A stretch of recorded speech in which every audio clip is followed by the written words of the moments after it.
Antes de empezar con las preguntas, muy rápido. ¿Pesimista, optimista? Optimista.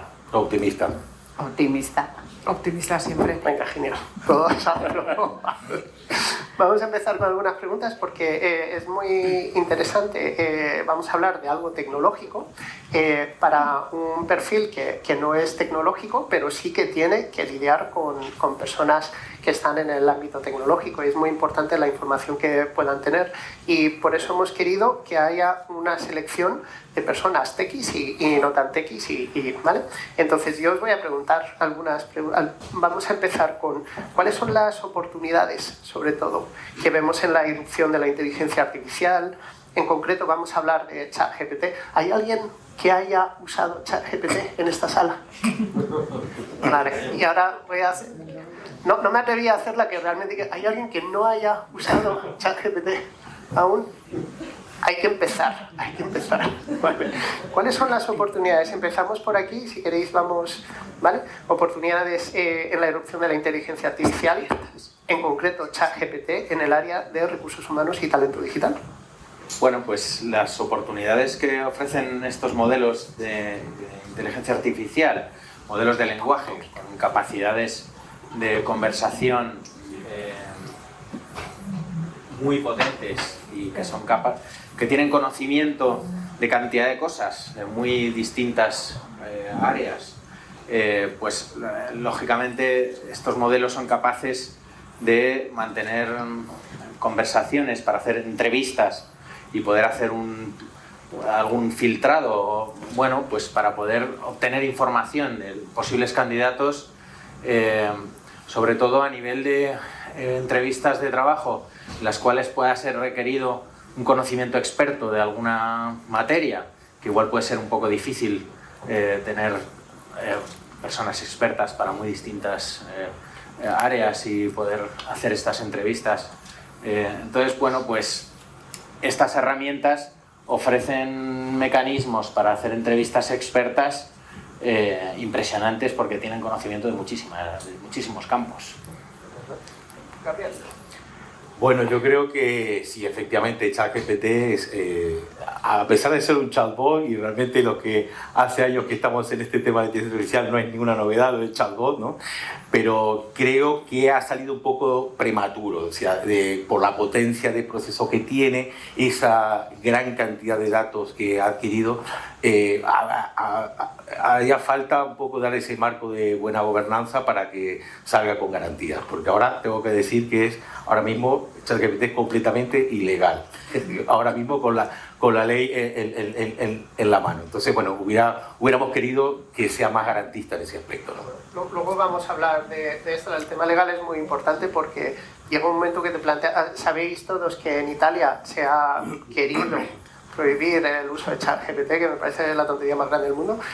¿Hasta qué punto se puede? ¿Vale? Y cómo se puede implicar a los políticos o las personas que toman las decisiones para que sepan lo que están haciendo. Creo que no saben de lo que están hablando. Me gustaría rectificar, no voy a decir ilegal, voy a decir antijurídico. Pilar, que has venido además hoy de Cibor para... Sí, yo creo que alguien me está mirando para decir, ¿es Pilar Yacer o es una inteligencia artificial o un Cibor? Bueno, tiene brazo biónico. Sí, brazo biónico. Bueno, muchísimas gracias, Roberto, muchísimas gracias a la Casa y a la Asociación de Directores de Recursos Humanos. Y a mí me gustaría empezar con una anécdota que me ha pasado viniendo hoy aquí relacionada con la inteligencia artificial.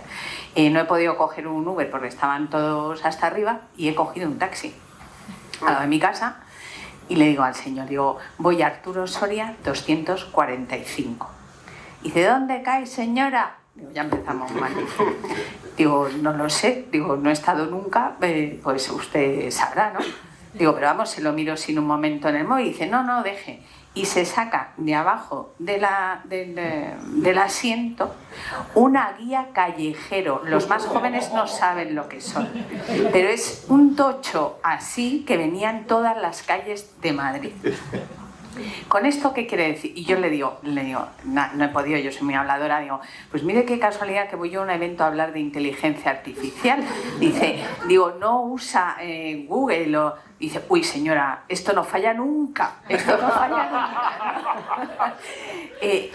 Y me venía la reflexión para hablar de inteligencia artificial, que realmente estamos en un mundo a 3 velocidades. Yo lo denomino a 3 velocidades, ¿no? Porque sí que es verdad que parece que ahora es todo inteligencia artificial. No hay que olvidarnos en qué año fue inventada la inteligencia artificial. 1945.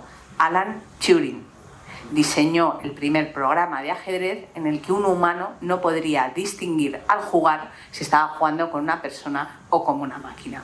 Esto viene de hace mucho. E igual que el año pasado estalló el metaverso y no había ningún evento que no fuera del metaverso y parece que todo iba a ser en el metaverso, este año es el tema de la inteligencia artificial, que sí que es verdad que acelera muchos procesos, pero no muchos procesos que ya no tuviéramos en marcha. Pero realmente creo necesario recalcar desde todos los ámbitos ese mundo a 3 velocidades en el que estamos, de mi querido taxista, que me ha dado la anécdota de hoy para comenzar esta charla. Genial. María, nos interesa muchísimo tu opinión porque eres una persona de recursos humanos, no tecnológica, pero te tienes que enfrentar a esto. ¿Y cuál es tu visión? ¿Qué oportunidades ves en esta? Pues hombre, sin ninguna duda, a mí me parece que es una ventana abierta a la cual cada uno se irá adaptando y se irá sumando a ese reto en función, como bien dice Pilar, de la velocidad que cada organización lleve, porque si algo es cierto es que hoy las organizaciones y los negocios van a muy distintos ritmos y el éxito está en tener esa capacidad de adaptación a la velocidad que cada negocio o que cada colectivo, que cada target de tu organización te demanden, porque lo que sí que es cierto es que hoy en día no sirven aquellas fórmulas del café con leche para todo el mundo y tampoco se puede caer en pretender regular y adaptarte a la excepción. Una cosa es la flexibilidad y otra cosa la arbitrariedad. Por tanto, el reto precisamente está en ordenar todo eso. Yo creo que sin ninguna duda todas estas herramientas de gestión de grandes bases de datos son fundamentales cuando estás en una gran organización gestionando volúmenes pues muy numerosos de currícula, de candidatos, de entrevistas. Como bien dices tú, tienes que seleccionar a alguien muy técnico y tienes que hacer una prueba, lo que antes era un examen, que yo recuerdo participar en procesos de selección donde pedías, pues si no becarios, personas que acabasen de terminar, y recuerdo una persona financiera que les hacía un examen, literalmente. Entonces, bueno, si podemos evitar pasar por ese momentazo y sustituirlo por una prueba, me parece mucho menos invasivo frente a la persona, que parece que estás incluso cuestionando su nivel de conocimiento y no todo el mundo, lógicamente, se puede sentir igual de bien. Por tanto, yo creo que desde lo que es un rol tradicional de recursos humanos, tenemos que, sin ninguna duda, subirnos a ese tren, estar muy abiertos y utilizarlo a demanda, a conveniencia y en función de las necesidades que se van teniendo en cada momento. Genial. Y María, seguimos contigo. Respecto a los chatbots, ¿ves un chatbot reclutando en IFEMA a corto plazo?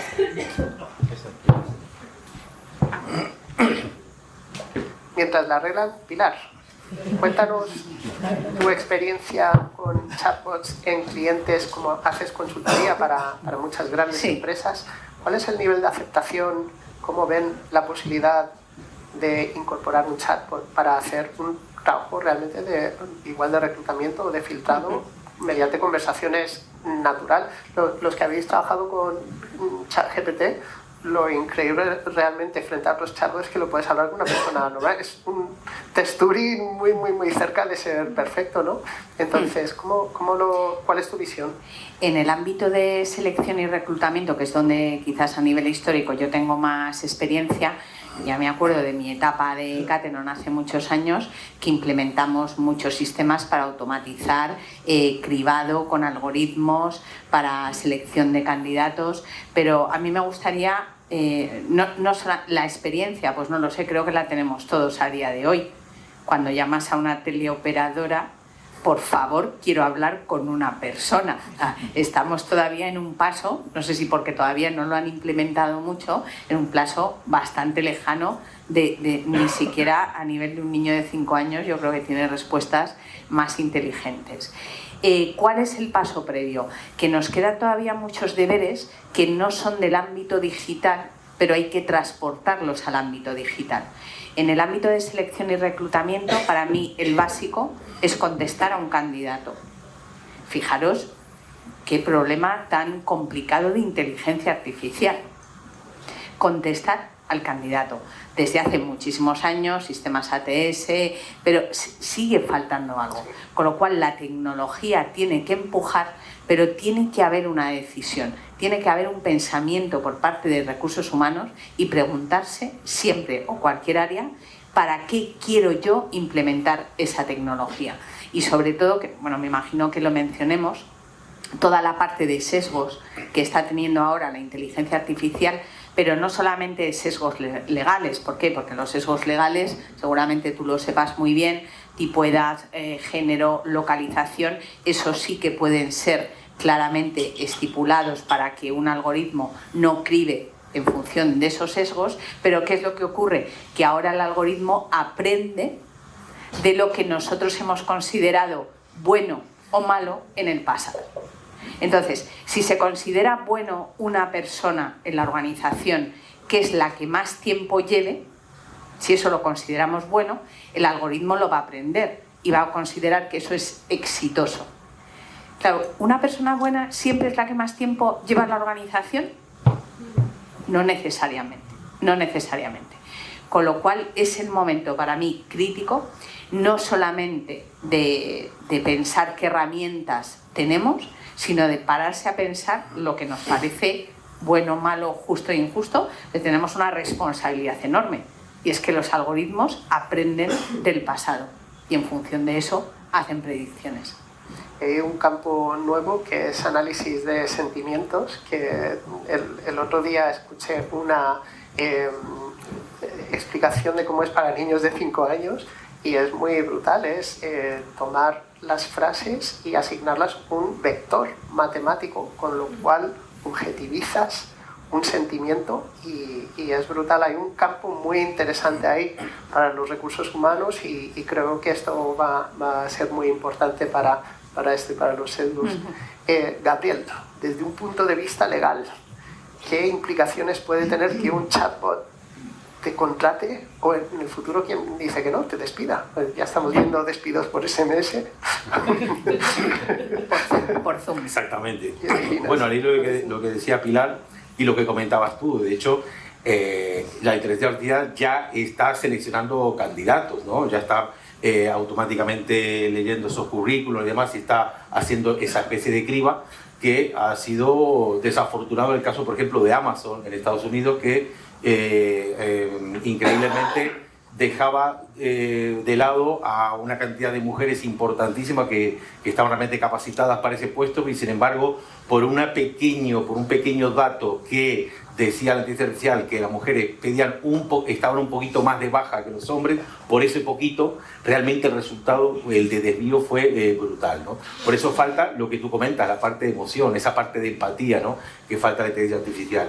¿Y eso cómo se logra? Pues con un marco de buena gobernanza, ¿no? Estamos en una escuela de negocios, yo doy formación también en escuela de negocios para el marco de buena gobernanza a nivel de ciberseguridad. También debemos implementar ese marco de buena gobernanza en inteligencia artificial. De hecho, afortunadamente en España está liderando en este aspecto esas primeras acciones. De hecho, ya está creada la Agencia Española de Supervisión de la Inteligencia Artificial, que se eligió en La Coruña, en diciembre. La agencia ya está allí construyéndose esa primera agencia europea de supervisión de inteligencia artificial. Y a nivel legal, para finalizar, también la Ley 15/2022, de 12 de julio del año pasado, ya ha dado un marco de buena gobernanza a nivel de inteligencia artificial. O sea que, bueno, afortunadamente España sí que está liderando ese marco de buena gobernanza que es tan necesario para que estos procesos de selección de personal sean garantistas, que no excluyan a nadie, que incluyan, por supuesto, a las personas con discapacidades, ¿verdad? Que es un colectivo muy, muy importante y en el cual me gustaría hablar después porque hay unas soluciones de la inteligencia artificial que son maravillosas para que nadie se quede atrás, para que realmente todos accedamos al mercado laboral en igualdad de condiciones. Genial. Eso si quieres, cuando terminemos, ¿te da tiempo a explicarlo un poquito? Ojalá sí, a mí me encanta. Vale. Muy bien.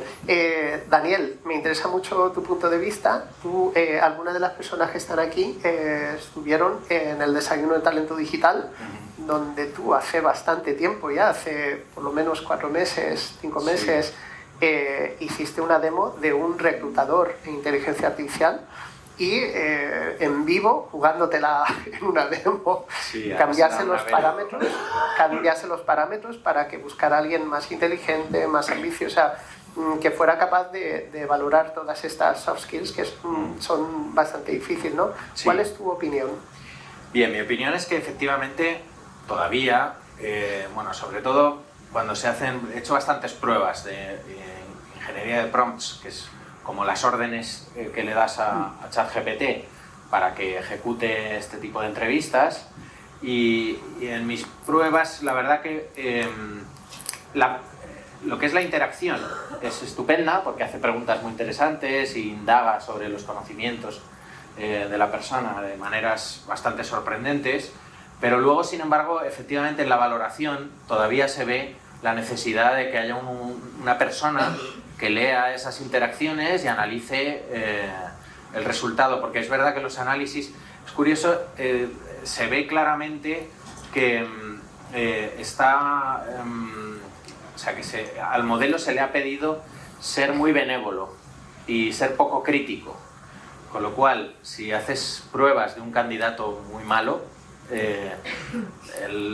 aún así no le quiere valorar mal, ¿no? ¿Has usado modo diablo? Curioso.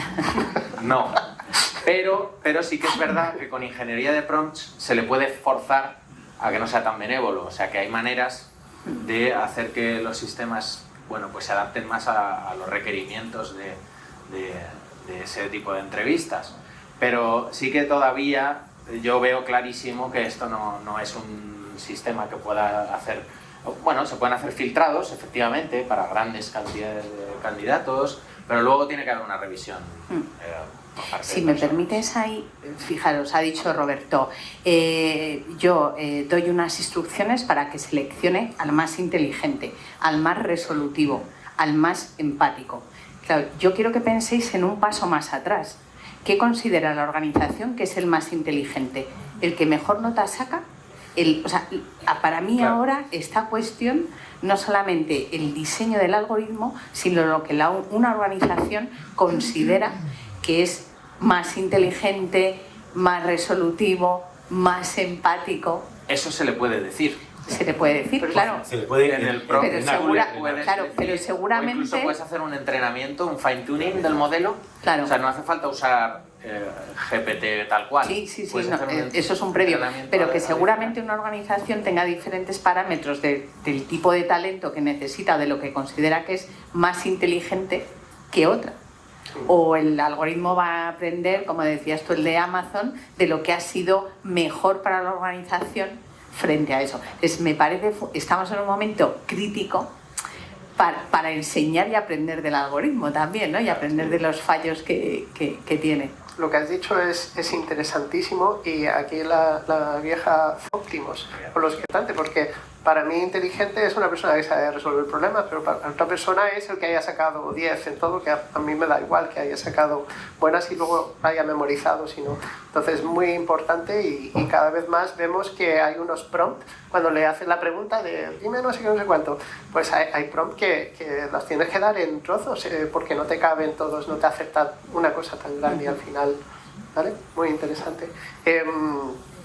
Daniel, háblanos de qué desafíos éticos plantea la utilización de estos chatbots y otros sistemas de inteligencia artificial, y esto va a ir para la última ronda, en que os voy a hacer una pregunta ¿Cómo puede abordarse, piensas, estos desafíos de manera efectiva? ¿Dónde vamos como ser humano con esto? Bueno, pues el desafío ético fundamental es que pues el miedo que venimos teniendo, que se viene viendo en el cine, y bueno, pues las AGIs, una AGI, una inteligencia artificial general, que sea capaz de ser como un humano, que pueda llevar a cabo, bueno, que pueda tener información si no está bien controlada y es capaz de descontrolarse y autogenerar nuevo software que pueda mejorarse, tomar decisiones, y si llegara a conclusiones negativas, pues podría ser un problema. De hecho, yo creo que uno de los problemas que a mí me parece que puede existir son experimentos que se están haciendo experimentos para inducir a estas inteligencias artificiales a hacer cosas negativas, y de manera supervisada, se supone, pues están muy atentos para que si se va de las manos, pararlo. Esos experimentos, pues a mí me parecen bastante peligrosos. Yo creo que por ahí es por donde podría haber un problema, que alguien pueda... Además es que estos experimentos sí se hacen de manera controlada, pero pueden dar pie a otras personas a que los hagan de una manera no controlada, y yo creo que es negativo que se hagan ese tipo de cosas, por lo menos de manera pública, y que los publiquen, porque eso puede haber otra persona que no tenga tanto conocimiento de cómo controlar al modelo y que se le vaya de las manos y que, bueno, pues pueda llegar a ser un problema. Entonces yo creo que sí que es verdad que es importante controlarlo, y algo que no se está haciendo en este sector, que es regular lo que se publica y lo que se enseña, porque sí, es un experimento totalmente controlado y le dejan que incluso tenga dinero para comprar y que haga cantidad de cosas muy delicadas, pero controlado, a ver qué pasa. Y gracias a Dios no ha pasado nada, no ha intentado hacer nada negativo, ¿no? Esas inteligencias artificiales. Pero claro, eso le da pie a otros a que prueben hacer lo mismo y que sea un problema. Entonces sí que creo que es muy importante regular todo esto, ¿no? Gabriel, desafíos éticos. Mira, yo utilizo inteligencia artificial profesionalmente hace 5 años. De hecho, que da una solución a nivel de marketing digital, y otra solución que, escanea vulnerabilidades web y aporta las remediaciones. Todo con la inteligencia artificial. Y luego es cierto que muchas veces la inteligencia artificial toma decisiones propias, ¿no? Y le estaba comentando antes a Daniel, antes de la charla, que realmente te deja muy sorprendido y muy inquietante muchas veces, ¿no? El gran problema que tenemos es que la inteligencia artificial tiene un efecto que llama de caja negra, y es el problema que no sabemos la inteligencia artificial por qué ha hecho eso, con lo cual perdemos lo que llama la trazabilidad de ese proceso, y nosotros que somos auditores del sistema, eso nos mata porque no podemos explicar y ni podemos lograr ese efecto de reproducibilidad y de repetibilidad que es tan importante en toda auditoría. Entonces ese efecto de caja negra es realmente inquietante, y por eso cuando Elon Musk, Wozniak y estos 1000 expertos un poquito exageradamente decían que era el fin de la humanidad, me parecía un poco exagerado, pero es cierto que ellos algo habrán visto, ¿verdad?, para hacer esa llamada alerta, y como sabemos en comunicación, si tú realmente no pegas muy fuerte no te hacen caso, ¿no? Entonces yo creo que elevaron un poquito el nivel de alerta con respecto a ese reto de la tecnología, porque realmente la tecnología siempre ha superado al ser humano, no hay que tener miedo. De hecho, los coches van más rápido que nosotros, el orador Deep Blue en el año 96 derrotó a Kasparov ya en aquella partida de ajedrez, que eso es inteligencia artificial, estamos hablando del año 96, de hecho inteligencia artificial industrialmente está usando ya del año 56. Entonces no hay que tener miedo porque la tecnología supere, porque está hecho para eso, la tecnología está para superar al ser humano, ¿no? Pero es cierto que creo que es prematuro en el caso de ChatGPT, no como chatbot, porque realmente es muy inocente y es casi un juguetito. Yo siempre digo que es un juguete. Lo que pasa que sí es verdad que a través de plugins ya se están conectando con otros procesos decisorios, que ahí sí corremos peligro porque ya estamos conectándolo a infraestructuras externas, en los cuales ahí sí el sesgo, que me gustaría hablar después más adelante para no adelantarme, de cuáles son los problemas que tiene el sesgo, sí que pudiera haber unas repercusiones muy negativas en las decisiones automatizadas. Bien. Lo iba a preguntar antes, pero vosotros que habéis usado bastante ChatGPT, yo ha habido 2 momentos en los que me ha asustado. Y he dicho, ¿habéis llegado a sentir algo parecido a intuición? Que no es intuición, pero es la percepción de la intuición. Bueno, para eso yo tengo el ChatGPT en modo DAN. El modo DAN es el modo Do Anything, o sea que es un prompt que se le pone, entonces te puede responder en modo clásico y en modo jailbroken, que se llama, ¿verdad? Eso ya no se rige por ningún tipo de limitación y demás. El jailbroken es fuerte realmente porque, por ejemplo, yo tuvimos una charla en el Consejo General de la Abogacía y en enero, a muy poquito de salir, yo he creado un malware, ¿no? Directo ahí, un malware además capaz de hacer un ataque de ransomware, ¿no? Entonces, bueno, este es el problema, ¿no? Que ya mismo se está utilizando con fines maliciosos, está llegando muchos ataques de phishing súper bien redactados, ese email magnífico, en cualquier idioma, sin errores ortográficos, y que está volviendo, digamos, la gente, por mucho que nosotros en el aspecto de ciberseguridad alertamos a las personas, lamentablemente gracias a ChatGPT se está atacando mucho mejor y la gente está cayendo, vamos, como nunca, ¿no? El tema de las estafas. Sí, muy bien. Pilar, implicaciones éticas. ¿Qué opinas? Me alegra que me hagas esta pregunta. Sabía que te iba a gustar. Yo soy doctora en ética y ahora, claro, la filosofía y la ética está de moda, ¿no? Y os voy a dar la mejor explicación de lo que es la ética, porque claro, ¿qué es la ética, no? La ética es la toma de decisiones cada vez que decidimos esto es bueno o esto es malo, esto es justo, esto es injusto, esto es verdadero, esto es falso. Ese es el universo de la ética. Entonces, dilemas como los que ya se han probado mucho, como el dilema del coche autónomo, que aprovecho para deciros, hay una web que es del MIT que desde hace 6 años está recopilando información a nivel mundial con la variable de género y de edad sobre a quién mataría como mal menor un coche autónomo frente a 3 situaciones.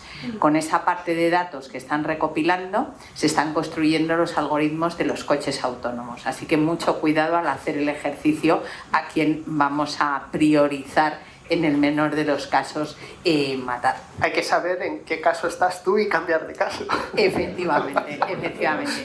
Pero estamos en un momento, creo que lo he dicho a lo largo de toda mi intervención, en el que más que no solo actuar, hay que pensar. Y hay que pensar cuáles son los datos que tenemos en la empresa, sobre todo, y qué tipo de decisiones hemos tomado previamente sobre lo que consideramos bueno o malo, justo o injusto, verdadero o falso.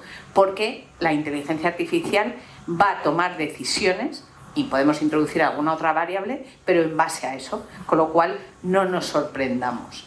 Se crea también otro tipo de nueva profesión, que es el asesor ético de algoritmos, ¿no? O sea, el que ve esas implicaciones no desde el punto de vista legal, sino desde un punto de vista ético. Y a mí hay un tema que me controla, que me preocupa, que ya lo habéis mencionado varias veces, ¿no? ¿Quién controla a quién? Es que hay que controlarlo, porque el que controla también tiene su ética de lo que le parece bueno, malo, justo, injusto. Y creo que no ha hecho falta llegar a este año, que el trending topic es inteligencia artificial, para saber qué habilidades estrictamente humanas o que se consideraban estrictamente humanas, como en la empatía, cualquier algoritmo anterior la tenía. Y yo lo pongo siempre de ejemplo. El algoritmo de Netflix tiene mucha más empatía que cualquiera de los jefes que he tenido yo. Y me vais a entender perfectamente. Todos los viernes, incluso ahora que soy uno de los miles de usuarios que se ha dado de baja, me manda un mensaje a mí, a Pilar, no a otro. Y me dice, Pilar, tenemos estas series para ti. Incluso a mitad de... Eso es empatía. Eso es empatía. A mitad de semana, si he dejado de ver alguna serie, me pregunta qué ha pasado con esta serie o si la ha dejado de ver. Con lo cual, yo voy a la parte más conceptual y a la parte ¿qué entendemos por empatía? ¿O qué entendemos por una persona inteligente? Yo estoy absolutamente de acuerdo con una parte de lo que has dicho al principio, que es toda tarea que pueda ser automatizada, va a serlo. A los humanos nos quedan dos competencias que para mí son esenciales, que es la creatividad y la parte de la innovación constante y con foco. Y eso que no está dentro de muchas competencias que se miden en las empresas, en la capacidad analítica, cualquier algoritmo simple la va a tener. La excelencia, bueno, nos superan, o sea, descubrieron que los alumnos de Harvard habían utilizado ChatGPT en el examen porque todos eran perfectos y todos habían sacado 10. Y el ser humano es imperfecto, aun el más inteligente, ¿no? Entonces a mí me gustaría dejar más, oír más por esa reflexión. Muy bien. María, implicaciones éticas, ¿qué opinas? Uso de estas herramientas. Escuchándoos y después de la brillante intervención de Pilar, yo lo que percibo es que al final este tipo de herramientas están a disposición y son una herramienta de trabajo en una organización, y al final en las organizaciones la toma de decisiones se hace por valores. Por tanto, me parece que es una ecuación que hay que considerar a la hora de parametrizar dónde están los límites y con qué criterio se va a decidir, pues efectivamente, como dices tú, si tienes al cliente en el centro y además segmentar sus preferencias, cómo lanzarles ese tipo de mensajes, ¿no? Yo creo que el reto para mí, y siendo una inexperta absoluta, está en dónde pones los límites precisamente de esa ética y dónde pones los límites de la protección de la información, tanto de los datos como de la imagen, ¿no? Y eso me parece que es algo que todavía está por solucionar de manera clara, al menos. Genial, muchas gracias. Gabriel, ¿querías decir algo antes? ¿Tienes 2 o 3 minutos? Bueno, me recordaba otra anécdota conforme estaba escuchando a Pilar. Precisamente hay varias universidades que pusieron el límite al uso de ChatGPT, por ejemplo en Australia, ¿no?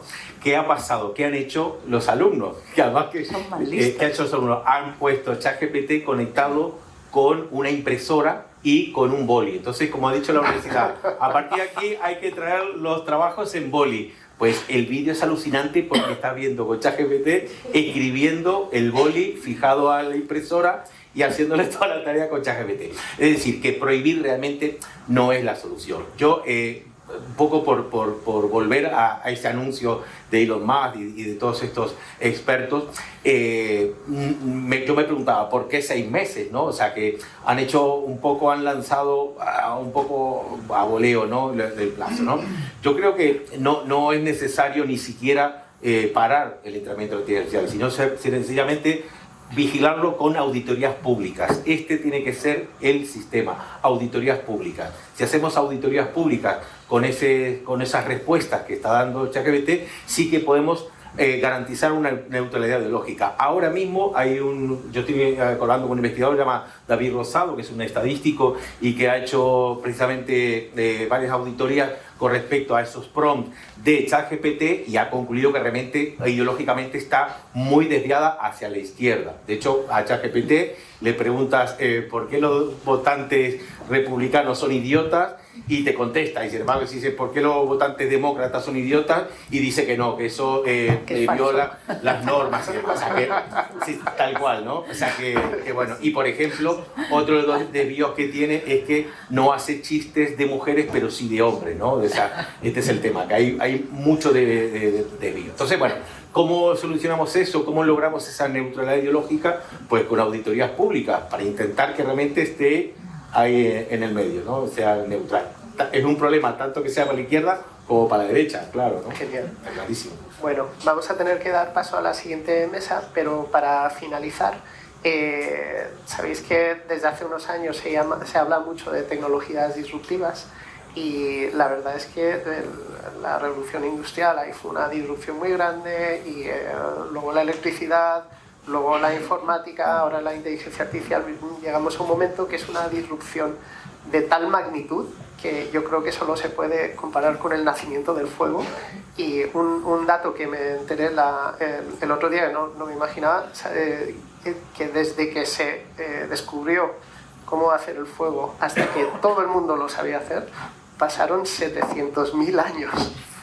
¿vale? Y ahora ChatGPT en sus primeras horas tenía 1 millón de usuarios y yo diría que va a ser un poquito más rápido, ¿verdad? 100 millones cada mes, 100 millones de usuarios. 100 millones cada mes, es brutal. Entonces, a mí me gustaría preguntaros si gracias a esta disrupción, de verdad creo que no va a ser nada igual. Igual no es el 2024, pero dentro de muy poquito. Antes lo veíamos dentro de 10 años, ahora digo ya dentro de un año, si nuestra vida va a ser, ¿cómo la veis? María.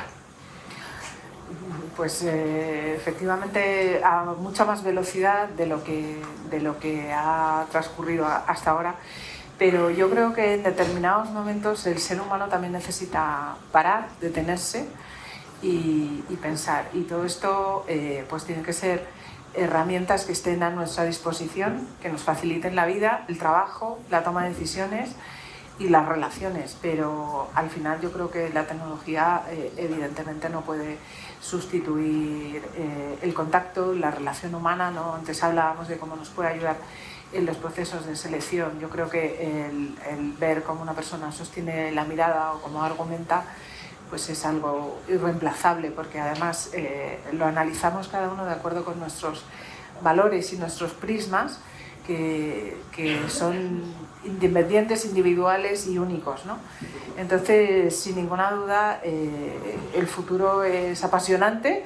Seguro que la velocidad es muy distinta de la que es ahora, y los que ya no somos tan jóvenes, pues no nos queda nada más que adaptarnos a eso y a lo mejor analizar la distancia que hay entre nuestra vida, en cómo era de niños y cómo va a ser la de las futuras generaciones, ¿no? Eso es cierto. Muchas gracias. Pilar. Como veis, yo soy la más digital de todos. Creo que cualquier tecnología lo que cambia realmente son la forma en la que somos, vivimos, consumimos y estamos en el mundo.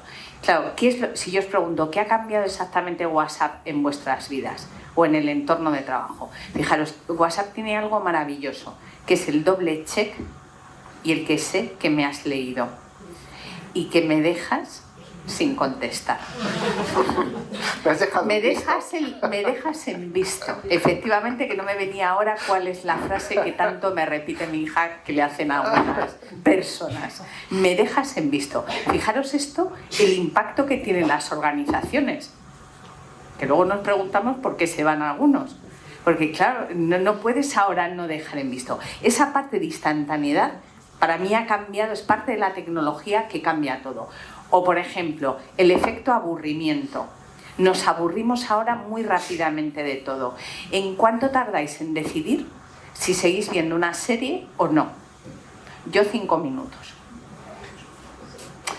Yo 5 minutos. Hay gente que me dice, bueno, 3 episodios. Bueno, depende a quién preguntas. Fijaros, el efecto aburrimiento impacta muchísimo a las organizaciones a la hora de decir qué doy, qué tecnología. Ya no me vale innovar una vez al año, sino que tengo que estar en innovación constante. Y me gustaría acabar con las 3 cosas que yo he identificado que todavía creo que una inteligencia artificial no puede hacer.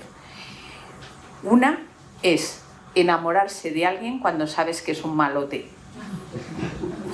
¿Se enamoraría una inteligencia artificial sabiendo que le va a hacer sufrir, lo va a pasar mal y que no va a llegar a ninguna parte? ¿Se enamoraría o no? Esa se lo dejo a los técnicos la respuesta.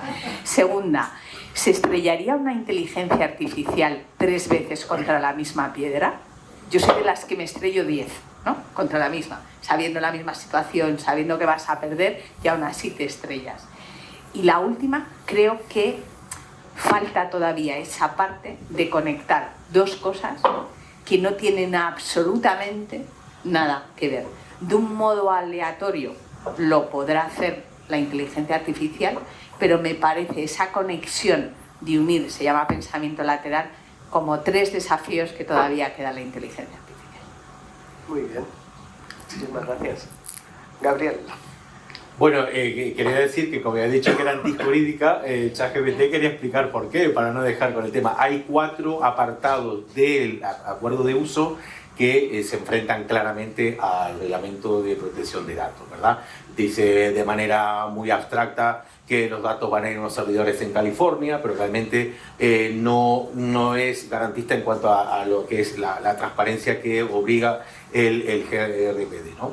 Y por otro lado, el artículo 23 que digo de la ley 15 de 2022, precisamente ese marco que da ético a la inteligencia artificial, lo que obliga es precisamente a asegurarse que no tenga ningún tipo de sesgo la inteligencia artificial, que además sea transparente y que además sean responsabilidad también de los gestores, ¿verdad? Que tengan la responsabilidad civil en cuanto a daños. O sea, si hacen daños, tienen que ser responsables. Recordemos que ya la inteligencia artificial ha inducido a suicidio en Bélgica. Lamentablemente, un señor entró como en un bucle ahí con la inteligencia artificial y terminó suicidándose porque se lo ha sugerido la inteligencia artificial. Y hay bastantes también antecedentes con respecto a contestaciones bastante maquiavélicas, ¿no?, de la inteligencia artificial. Entonces, bueno, ¿cómo lo solucionamos esto? Como digo, en un marco de buena gobernanza, intentando a ver qué es lo que decide la Unión Europea, que hoy o mañana el Consejo de Europa tiene que brindar un texto al Parlamento Europeo para su votación, que ya entonces se está dirimiendo ya esta cuestión. Y bueno, intentemos que no tengamos que prohibir, ¿no? Porque prohibir no es bueno. De hecho, tenemos problemas tecnológicos mucho mayores con TikTok o con Instagram, por ejemplo, ¿no? Nuestros hijos están completamente enganchados y el tema de los filtros está provocando gravísimos problemas psicológicos, emocionales y cognitivos en los jóvenes, y nadie se lo plantea suspender 6 meses TikTok o Instagram, porque ahí sí sabremos lo que es una revolución, ¿no? Ahí sí que se nos lía muchísimo, ¿no? Entonces, bueno, mejor que prohibir es regular, pero con auditorías públicas y con razonamiento y razonabilidad, sobre todo. Daniel. Bueno, yo creo que la inteligencia artificial está en un punto que efectivamente está siendo una revolución absoluta, y creo que bueno, pues, ha llegado para ayudarnos en cantidad de facetas. Hay un montón de herramientas, cada día salen nuevas herramientas, ya no solo ChatGPT, hay muchísimas herramientas de todo tipo para facilitar muchísimas tareas, que yo creo que algo fundamental que va a hacer es esa carencia de tiempo que venimos teniendo, que tenemos todos, que vamos corriendo a todas partes. Si conseguimos herramientas que nos reduzcan en los tiempos que nos llevan a hacer cosas, pues eso es algo que creo que es fundamental para todos, conseguir ganar a base de herramientas nuevas tiempo. Y luego, por otro lado, y tiene mucha relación con donde estamos, creo que es muy importante estos modelos de inteligencia artificial para la educación. Creo que está siendo ya revolucionario a nivel de educación. O sea, cualquiera tiene a su disposición un profesor que sabe un montón de muchísimas cosas, se equivoca como cualquier profesor, efectivamente no es perfecto y se equivoca como cualquier profesor. Según avanzamos en los modelos se equivoca menos, GPT-4 se equivoca mucho menos que GPT-3, pero el hecho de que la humanidad, cualquiera, tenga a su disposición un sistema al cual le podemos pedir que nos enseñe cualquier cosa, chino, japonés, y lo haga de una manera bastante bien, y incluso le podamos pedir que nos planifique cómo vamos a aprender, o no sé ni por dónde empezar, y te dice por dónde empezar. En fin, creo que es algo muy importante, y también no quiero dejar la importancia enorme a la hora de desarrollar software. Esto es algo que es una tarea muy compleja, que requiere una expertise enorme y ahora, bueno, pues ya se está empezando a desarrollar software mediante texto, ¿no? Que tú le pides que te desarrolle una aplicación y te la desarrolla de arriba abajo, todavía con bastantes limitaciones, fallan, tienes que tener todavía conocimientos para que funcione si es un poco compleja, pero eso cambiará, con lo cual el hecho de que se desarrolle software como se está empezando ya a desarrollar va a ser muy importante, yo creo, con lo cual creo que una revolución absoluta en positivo.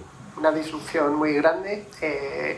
Ahí, antes en el café he oído a alguien decir de inteligencia artificial, espero que pase pronto, no va a pasar, va a ir a más, entonces vamos a ponernos las pilas todos y hemos tenido la suerte de poder disfrutar con vosotros, María, Pilar, Gabriel, Daniel, me lo ha pasado súper bien, muchísimas gracias, un fuerte aplauso para ellos, por favor. Una foto.